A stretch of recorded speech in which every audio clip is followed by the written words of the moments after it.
أعوذ بالله من الشيطان الرجيم كل نفس ذائقة الموت وإنما توفون أجوركم يوم القيامة فمن زحزح عن النار وأدخل الجنة فقد فاز وما الحياة الدنيا إلا متاع الغرور رب اشرح لي صدري ويسر لي أمري واحلل عقدة من لساني يفقه قولي الحمد لله والصلاة والسلام على رسول الله وعلى آله وصحبه أجمعين أما بعد.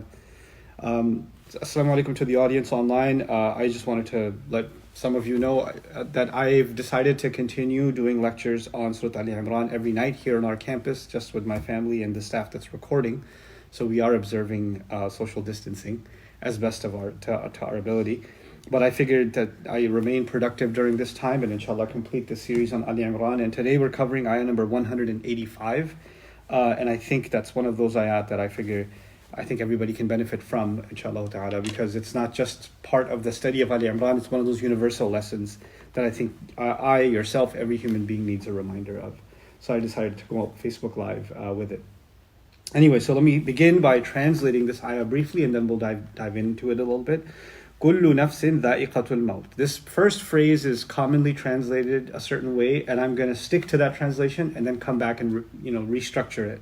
So كُلُّ نَفْسٍ ذَائِقَةُ الْمَوْتِ, every soul shall taste death.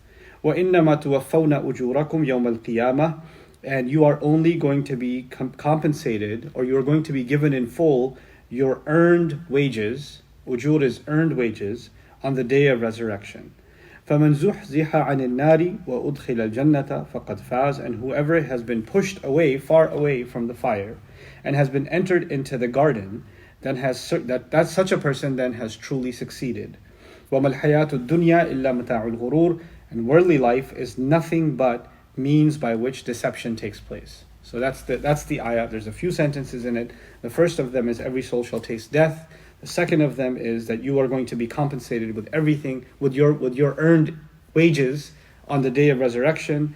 Then the third is whoever has been saved from the fire and entered into heaven has succeeded. And then the fifth is that the worldly life is nothing but a means of deception. So 5 sentences are going together into one ayah, that is 185.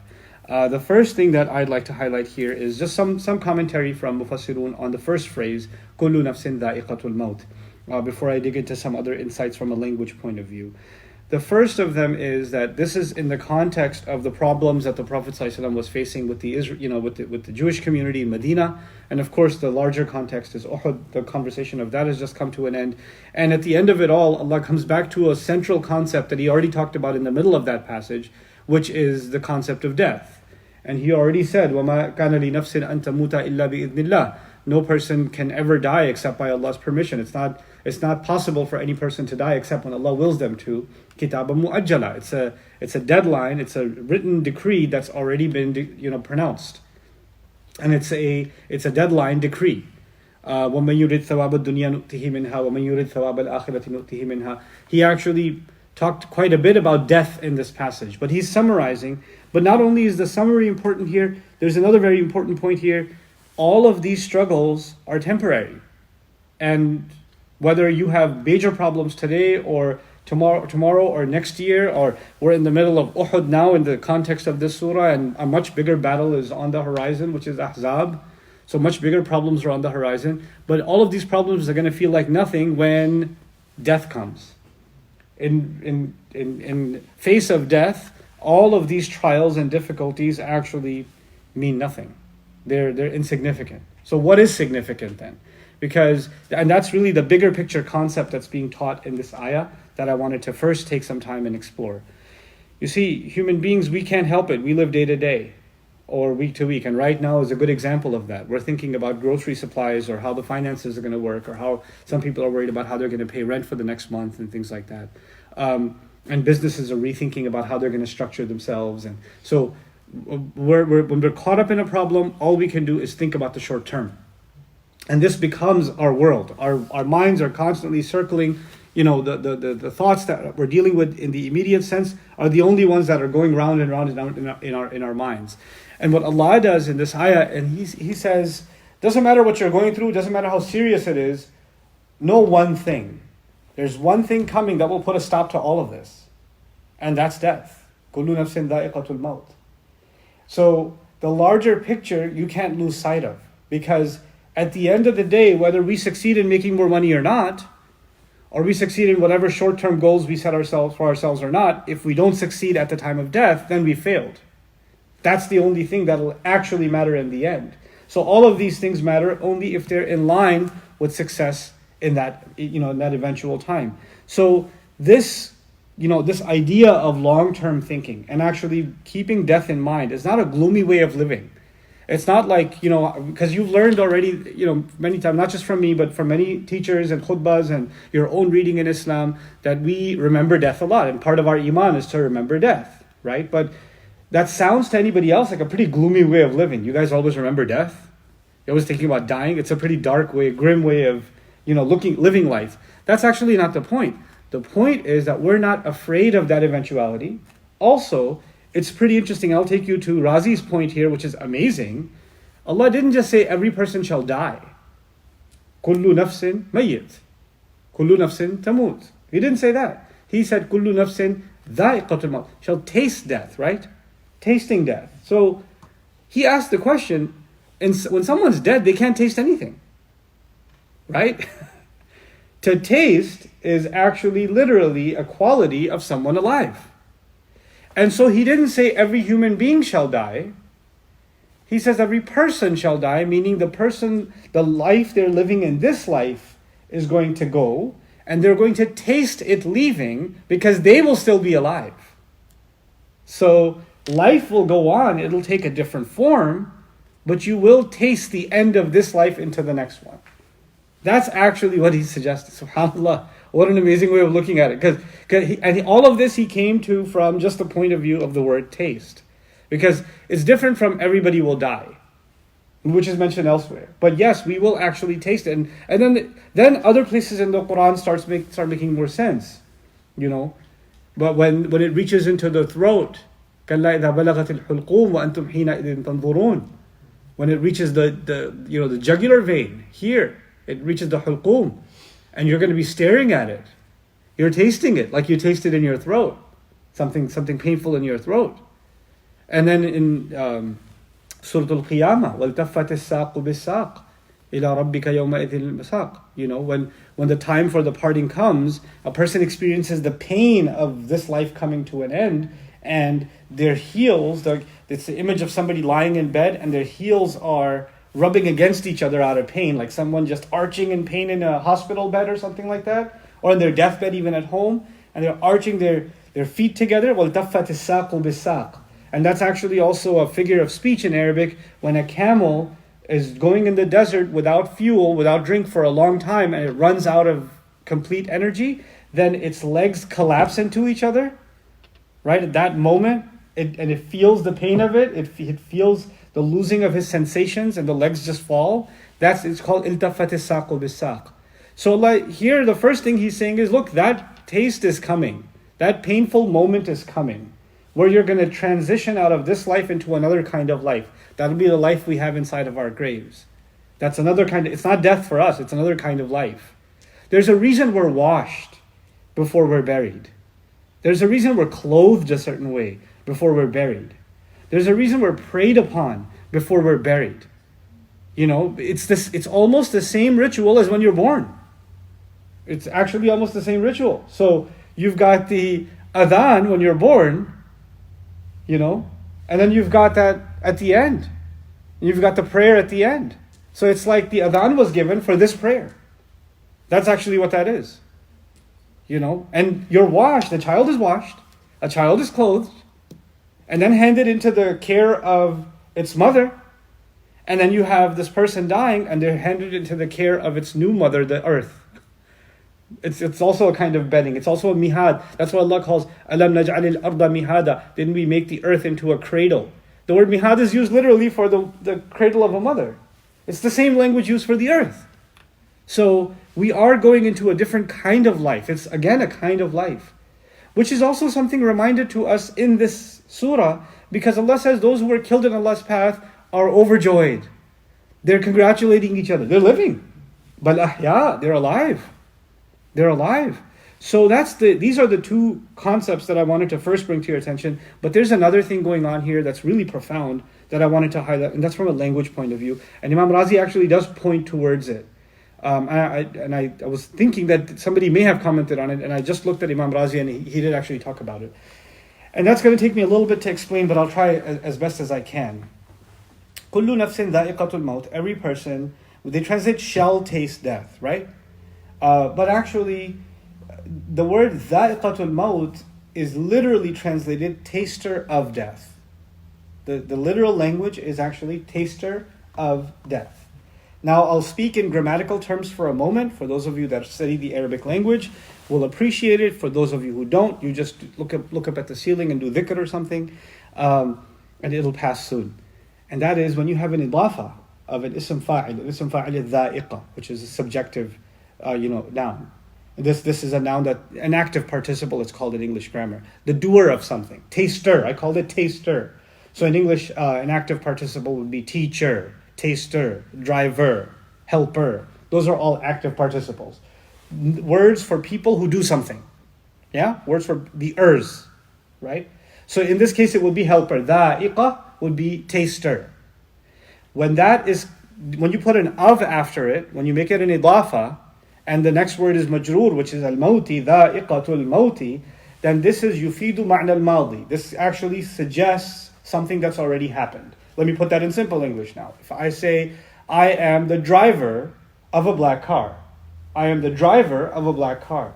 You know what that actually means? I've already driven it. That's already happened. Or if I say, I am a traveler of the world, then you cannot call yourself a traveler of the world and you say, so where have you traveled? No, not yet. That's going to happen when I grow up. Then you're not a traveler of the world. You can say you will be traveling the world, inshallah. But if you call yourself traveler of the world, then some of that has already taken place. Now, when they translate this, shall taste death, it sounds like something that will take place. But the idafa, taster of death. If I said, I am a taster of cakes, haven't I already tried some cake? As opposed to saying, I shall taste cake, right? Part of the meaning of this ayah is, death has already been tasted by everybody. Death, and now what in the world could that mean? It incorporates the meaning of the future. So you could say, أَنَا ضَارِبُ زَيْدٍ غَدًا. You could say that in Arabic. I am the hitter of Zayd tomorrow. So you can add the clause tomorrow, and even the of can mean the future. But if you don't add that clause, its implication is the past. Something that's already happened. Now the thing with that is, it makes us think, what death is he referring to? Because I thought death is when our heart stops beating, our lungs stop functioning, our organs cease to exist the way they do, they function the way they do, and basically we flatline. That's death. But he says, no, we have already tasted death. One of its meanings can be, كَيْفَ تَكْفُرُونَ بِاللَّهِ وَكُنْتُمْ أَمْوَاتًا فَأَحْيَاكُمْ. How could you disbelieve in Allah? In Baqarah he says, you used to be dead and he brought you to life. So you already had death. And he brought you to life. Well, it's one way to look at it. Another way to look at it is exactly what happens to us every night when we go to sleep. We taste death. He literally calls it a kind of death. That's why waking up from sleep is also called ba'ath, resurrection. Literally it's called resurrection. When the sleepers of the cave, woke up, وَكَذَلِكَ بَعَثْنَاهُمْ. This is how we resurrected them. And ba'ath is used for the day of resurrection, judgment day. It's the same word that's used. When we wake up from sleep, the prayer the Prophet ﷺ taught us is Alhamdulillahi alladhi ahyana ba'dama amatana. Praise and gratitude belongs to Allah who gave us life after He gave us death. After He gave us death. So it could mean every person tastes some form of death already. They've already tasted it. Now what is that? Why is that important to know? Okay, fine, this could mean that, but what's the implication behind it? The implication behind it is, every time you and I experience death, whatever problems you have, whatever difficulty you and I are going through, whatever trials we're going through, and as a matter of fact, whatever joys you're enjoying, everything stops when you're asleep. You don't know what the hours that go by, you don't know where the sun is, you don't know what winds are blowing, you don't know what news are happening in the world, you don't know if there's a car accident outside, you don't know if the economy crashed. The world is changing You're in bed in comatose looking like a dead possum. Nothing changed for you. The sun went up and down, empire shifted, the world has transformed. You haven't. You're in your sleep. You're dead to the world. That's actually why it's appropriately used as a phrase. Man, I was dead to the world yesterday. I was knocked out. It was like I died. Yeah, actually you did. You did die. And that's important because, Allah calls it, وَجَعَلْنَا نَوْمَكُمْ سُبَاتًا. In Surah An-Naba, He says He made your sleep into something that cuts you off. Subat is qata', to cut off. Because it cuts you off from everything in life. Your life ceases to exist the way it did. You're in a different world. And the real world you belong to, your body is there, but you're no longer there. So in that sense, we experience death anyway. But even that has a benefit. And the benefit of that is, everything that happened in our past is actually someone who died. You're someone new. You have a new life. You were born again. I'm borrowing Christian terminology, born again Christians. I don't mean the Christian sense. I mean we were brought back to life one more time, as if we have a new life today that in a sense can have nothing to do with our previous life. Which means if you did wonderful things yesterday, that means that is no guarantee that you're a good person today. And it means if you did horrible things yesterday, that doesn't mean that today when you woke up you're a horrible person. You have a new life, a new start. Every person is already tasting death, in a sense, already tasting being reborn. That's yet another meaning of kullu nafsin dha'iqatul maut. Every person is tasting death because every moment that passes by us, like Allah says in Surah Al-Asr, wal asri innal insana lafi khusr, right? Human beings are ultimately in a state of loss, and their biggest loss is time. The minute that just passed, think of it this way, the minute that just passed died. That part of my life has already died. It can never come back. Every passing second, every breath we take, we are doing two things. We are experiencing the death of the previous moment, and we are marching towards Allah. كَادِحٌ إِلَىٰ رَبِّكَ كَدْحًا فَمُلَاقِيهِ. You are marching towards your master step by step by step, and then you shall be meeting him. That meeting is about to happen. So the idea here is that we are actually, in some sense, whether we realize it or not, experiencing death. We are experiencing the loss of these moments that are never going to come back again. And that's really what death is. Death is that there's no going back. That's what death is. There's no reboot. And yes, what the day that passed today, the moments that passed, they will never be able to come back. They have died. And the you that was in them has died. This is a new you now. Even in a physical sense, our skin cells are dying all the time and falling off. Our body's regenerating cells all the time. We're actually a completely new organism over a certain period of time, because our cells constantly die and are reborn. So even in a physical sense, we're experiencing and tasting death and rebirth and death and rebirth. And that's just the nature with which Allah made us. كُلُّ نَفْسٍ ذَائِقَةُ الْمَوْتِ. This notion that this death, the ultimate death, is coming now. Let's pick up on that.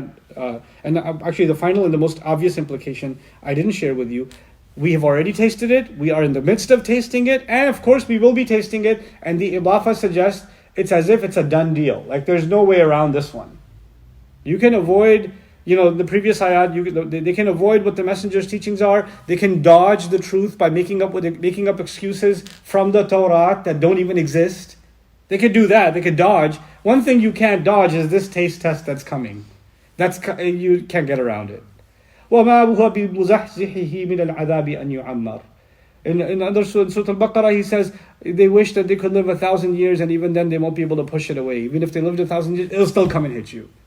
قُلْ إِنَّ الْمَوْتَ الَّذِي تَفِرُّونَ مِنْهُ فَإِنَّهُ مُلَاقِيكُم. This death that you're running away from, it's going to come and hit you. It's going to come and meet with you. You've got an appointment with it. There's no way around it. Now we come to the next phrase in this ayah. There's 5 phrases. وَإِنَّمَا تُوَفَّوْنَ أُجُورَكُمْ يَوْمَ الْقِيَامَةِ. Strange phrase again. Your pay, ajr. Ajr is when you work and you're given your ajr, meaning you were given your earned income.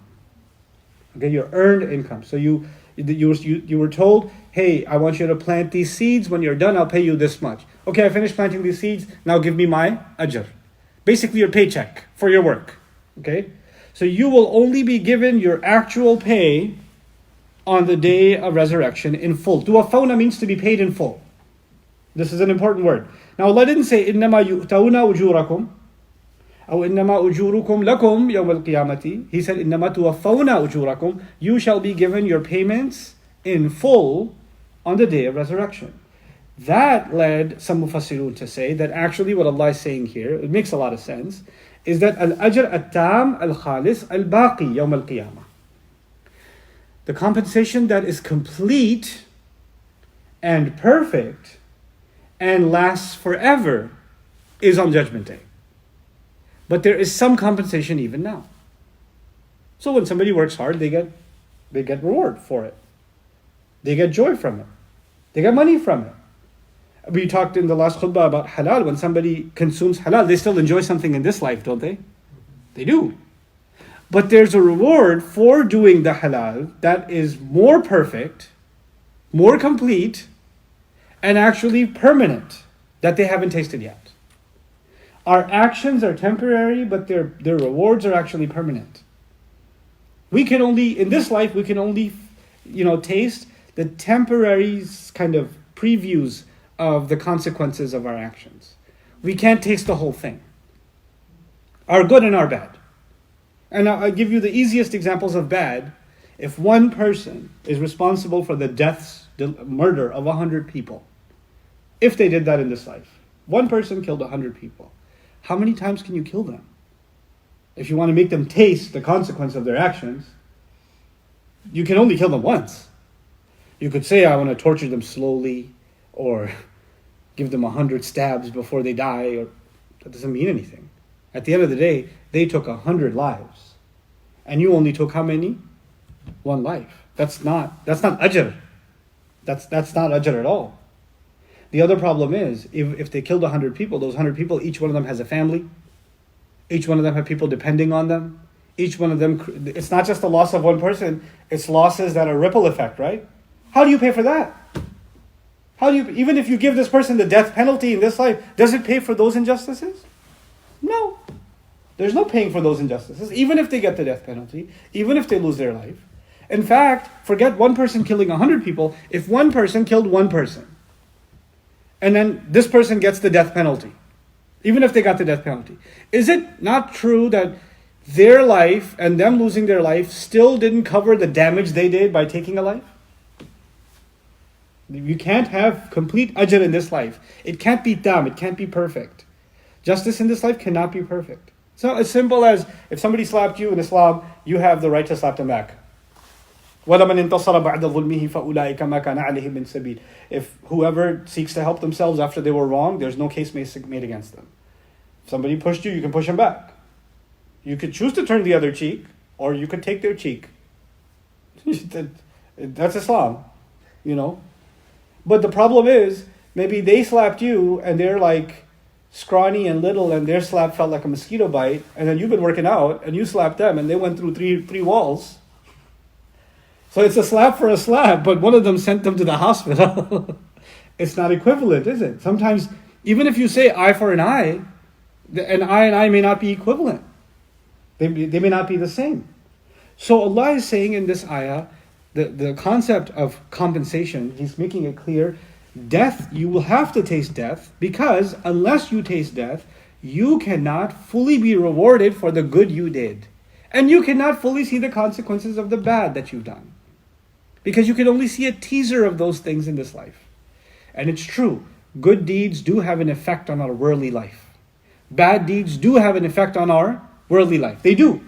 There's ample evidence of that in the sacred word, in the Quran, in the teachings of the Prophet ﷺ.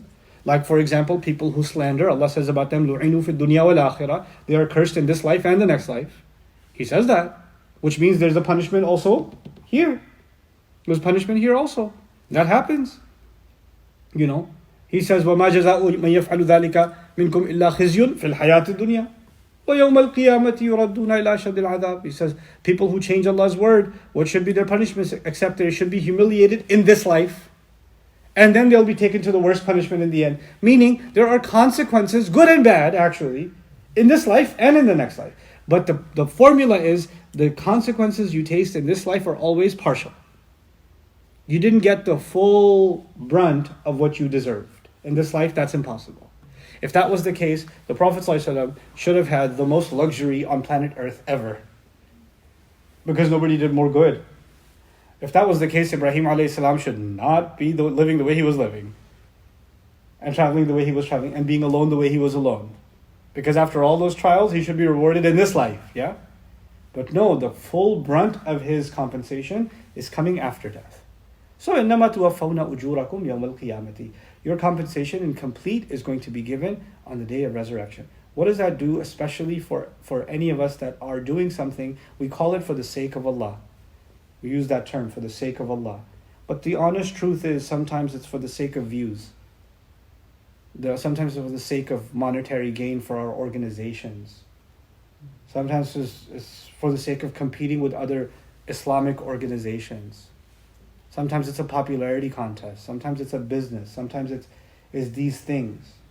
How do you know your intentions are pure? Because you can't say, I'm doing it for Allah and some good stuff on the side.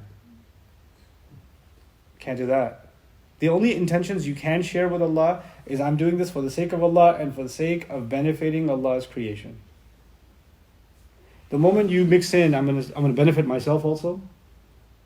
I'm going to take it. My first intention is to benefit myself. I want to do this for myself. That's when you run into a problem. That's where the problem lies. Our intentions have to be, they can have nothing to do with ourselves. They have to do with others. And the only way you want to benefit yourself is these ujur that's coming on Yawm al-Qiyamah. إِنَّمَا تُوَفَّوْنَ أُجُورَكُمْ يَوْمَ الْقِيَامَةِ فَمَنْ زُحْزِحَ عَنِ النَّارِ. Now we come to the last portion. So now, by this notion of compensation is made clear, death is made clear, compensation is made clear. So we're not thinking of death as the end of life. Valerie, I was telling you about the verse my group told me about the Bible, where there's an equivalent. Actually, let me pull it up. I want to read. Oh, my phone's over there. But they found it's in Ecclesiastes 3:19, if I remember. Yeah, and in the Bible, I said, I asked my Quran study group. Some of them are Bible study folks. What's the biblical equivalent of Allah's phrase, every soul shall taste death? كُلُّ نَفْسٍ ذَائِقَةُ الْمَوْتِ. What's the biblical equivalent? And the closest thing we found was, in 3:19, you've got animals and people are all going to die. So human beings have no advantage over animals. It was all in vain. It was all futile in the end. Compare that. Human beings shall die, which is similar to what the biblical account is. Human beings shall die. But the biblical version is, you'll die just like who does? Animals. Now by contrast, here, you shall die and you will be compensated for what you did. And in their account, death is makes everything futile and vain. And here, nothing is vain. Everything mattered. Because everything you did shall be compensated. So nothing was in vain. And there's no way you could be compared to animals. Because animals don't have to answer for themselves on resurrection. You do, though. So death is just the start of what's going to happen. Our life is episodes. There was a long episode since the time we were created till the time we came out of our moms. That was an episode. We were in the form of ruh. Actually, the first episode was we were just up in the sky. Episode 2 was the angel was commanded to pluck one of us and put him inside our mom. So episode 2 was a few months inside our mom. Episode 3 is what we're living right now. We're living inside this body on this earth, wrapped up in clothes, wrapped up in this atmosphere of oxygen, wrapped up on this planet Earth, wrapped up with family and surroundings and society. This is the wraps we are in. Then episode 4 is going to be, we're going to go inside the ground again. We're going to be, that's episode 4. And by the way, this episode we're in right now, these two, the one inside your mom and the one you're living right now, these are the shortest episodes. Our life is way bigger. If you made a chart, there will be a huge episode 1 and a dot episode 2 and a 2 dot episode 3 and then huge episodes again. And we think this is it. This is the story. This is not the story. This is the smallest episode. This is the tiny, but this is the most important episode. Because what happens from here on is entirely determined by this short period. So the Quran is saying this time is not futile. It's actually the time to earn some wages. إِنَّمَا تُوَفَّوْنَ أُجُورَكُمْ يَوْمَ الْقِيَامَةِ. But he didn't stop at that episode. He didn't stop at Judgment Day. Now what comes after Judgment Day? Two things. Fire or heaven. Those are the only two options. So he goes straight into fire and heaven in the next phrase. He says, فَمَنْ زُحْزِحَ عَنِ النَّارِ. And whoever was pushed away from the fire. I got curious because zahzaha is not a common verb in the Quran. It's used, but it's not common. And the Quran has synonyms. And synonyms means, for those of you guys who don't know, synonyms means words that have similar meaning. And you could kind of use them interchangeably. So if I say I was happy, or I was joyful, or if he was late, he was tardy, you could use both of them. Or he was speeding, or he was going fast, similar idea. He was speeding or going fast. Or if I say, no, they were really angry, or they were enraged, similar ideas. Those are synonyms, yeah? The Quran has synonyms, but each synonym carries its own flavor. Each synonym carries its own implications. So to be pushed away, Allah used a particular word. He didn't say فَمَنْ دُفِعَ or جُنِّبَ, because you could use that too. He didn't say فَمَنْ دُرِئَ. Dar also means to push away. But he says فَمَنْ زُحْزِحَ عَنِ النَّارِ. So what's the difference? Dafa' in Arabic means defense also. Dafa' means when you're pushing away someone's attack to save someone. That's called dafa', to push away harm. Janab means side. So imagine someone's attacking someone and someone gets in the way and says, stay on the side over here, I'll defend you. Right? So they're pushing you on the side. They're not pushing the enemy away, they're pushing you to the side to take the attack for you. That's actually janab. And then you've got dar. Dar means to save someone from harm. To hide someone away from harm. And actually dar is lazim, to hide yourself away from harm. But the word used here is zahzaha. And zahzaha means whoever you're trying to protect, you take them far away from harm's way. You take them where they can't even see the trouble happening. Imagine, for example, there's a flood warning, right? And they have to evacuate the city. And you, before the flood warning even comes, or maybe you even saw the forecast for rain, and you grabbed your children and you drove them far away into a different city or a different state or whatever. So well before the flood warning, they are completely in a different world altogether. That's zahzaha. He's saying in this ayah, فَمَنْ زُحْزِحَ عَنِ النَّارِ. Whoever gets pushed to protect themselves, whoever gets pushed far away from the fire. Taken far, far away, so they don't have to experience any of it. وَأُدْخِلَ الْجَنَّةِ. This is where things get really interesting. وَأُدْخِلَ الْجَنَّةِ. And they were entered into heaven at the same time. It's one thing to find a safe place where the fire won't touch you.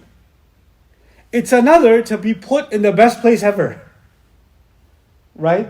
Because when people are running away from danger, they're not going to run towards luxury. When they run from danger, they run towards a shelter. They run towards a cave. They run towards a bunker.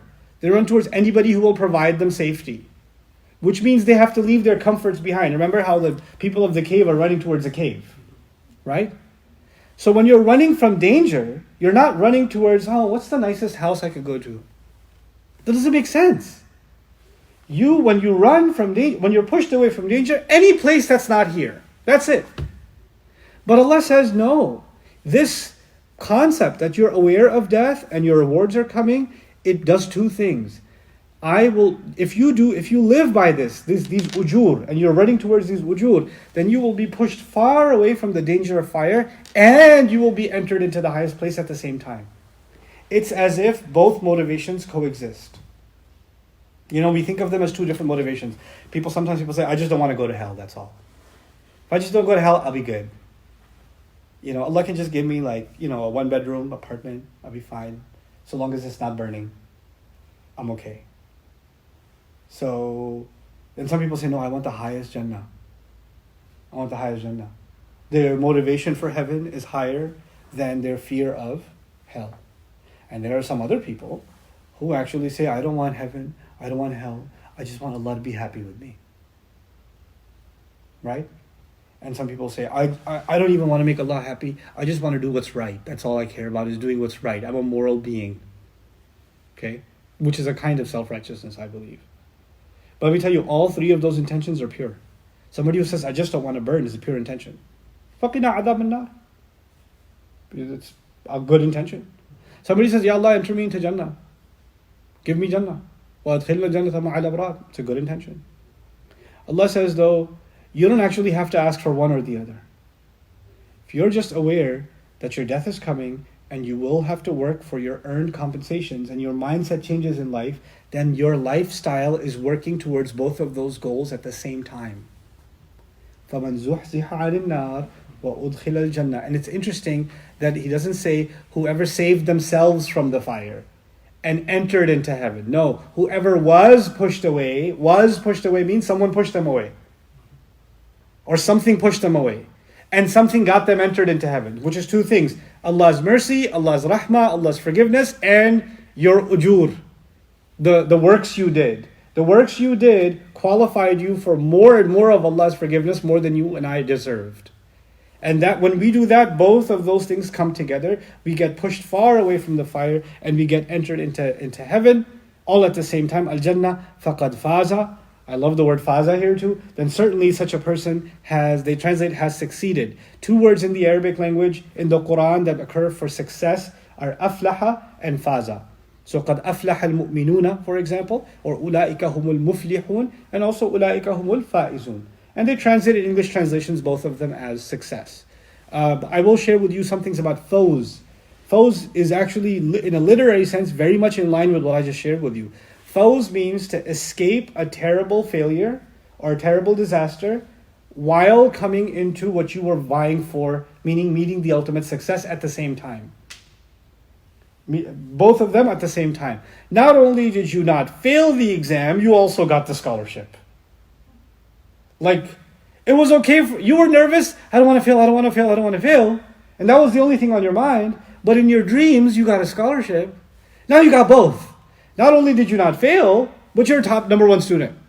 That's called fawz. When both things happen. Your fears of disaster were taken away, and you were met with the highest kind of success. That's called fawz. And look at the perfect use of the word fawz here. فَقَدْ فَازَ. Then such a person has done both things. Gotten rid of disaster, which was زُحْزِحَ عَنِ النَّارِ, and met the ultimate success, which was أُدْخِلَ الْجَنَّةِ. And then he comes back to this life. So the sequence of this ayah is very important, very beautiful. We started with death, yes? And death is actually the end of life. Death is the end of this life. So then it was death. Then it was the day of resurrection. Then it was hell and heaven. Right? So we're all talking about everything beyond this life. The only thing that this ayah didn't touch is what? This life. It starts from the last episode, or last scene of this episode. It starts from death. كل نفس ذائقة الموت وإنما توفون أجوركم يوم القيامة فمن زحزح عن النار وأدخل الجنة فقد فاز. Then he comes back. After all of this, then he comes back to right now. The expected sequence would be, you should start with the present, then the future, then the more distant future, then the most distant future. So the expected sequence was, let's talk about this life, then let's talk about death, then let's talk about Judgment Day, then let's talk about hell and heaven. That's the order of things, isn't it? What does he do? He starts with death. So what did he skip? Worldly life. This life. Right now. He skipped them now. So let's start with death, then talk about Judgment Day, then talk about heaven and hell. Now let's talk about this life. So what was supposed to be part 1 is actually all the way part 4. It's at the end. Why? Because it is as if you cannot see this life for what it really is until you understand what future is coming. It's the view of the future that Allah has painted in this ayah that helps you understand this statement that's coming.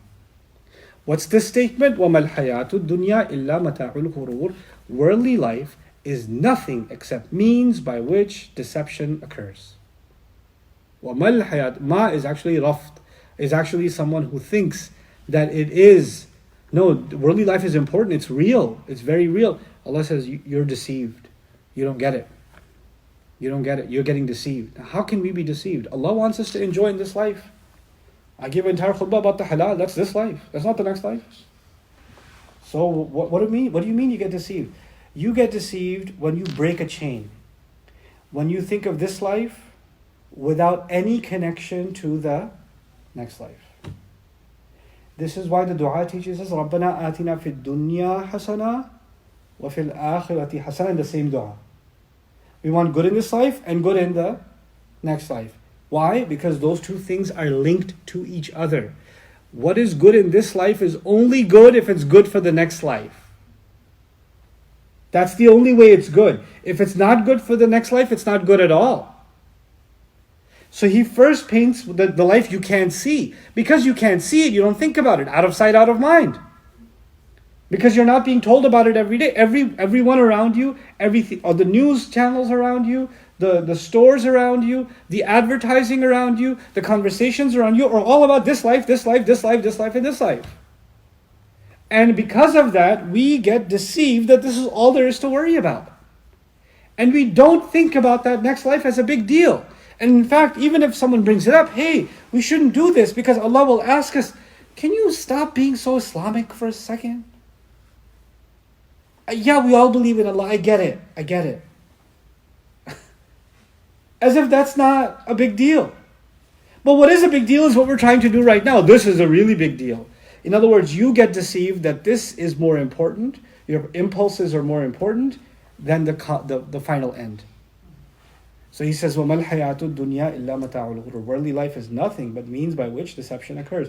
And what that means, غُرُور, غَرَّ, is actually to be deluded, to be misled, to be conned. Conned would be a good word for غَرَّ. One of the names of the devil is al-gharur, not ghurur, gharur, which is siratul mubalagha, like ghafur and shakur. Gharur means the ultimate con. The ultimate con. Sever the connection between this life and the next.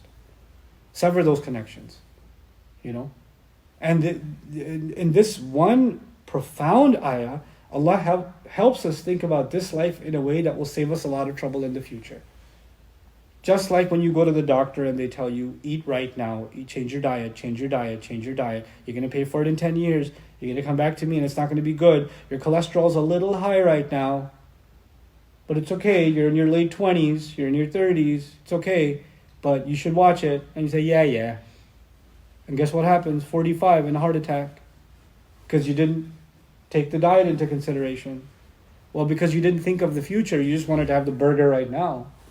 You end up where you end up. This is exactly the same concept. Allah is giving you the future picture and telling you, you can live a pretty good life. You don't have to miss out on anything. Just don't be reckless. Don't be deceived. وَمَا الْحَيَاةُ الدُّنْيَا إِلَّا مَتَاعُ الْغُرُورِ. With that, inshallah ta'ala, I'll conclude today's dars. Barakallahu li wa lakum fil Qur'an al-Hakim wa nafa'ani wa iyyakum bil ayati wa dhikr al-Hakim. Goodbye, internet.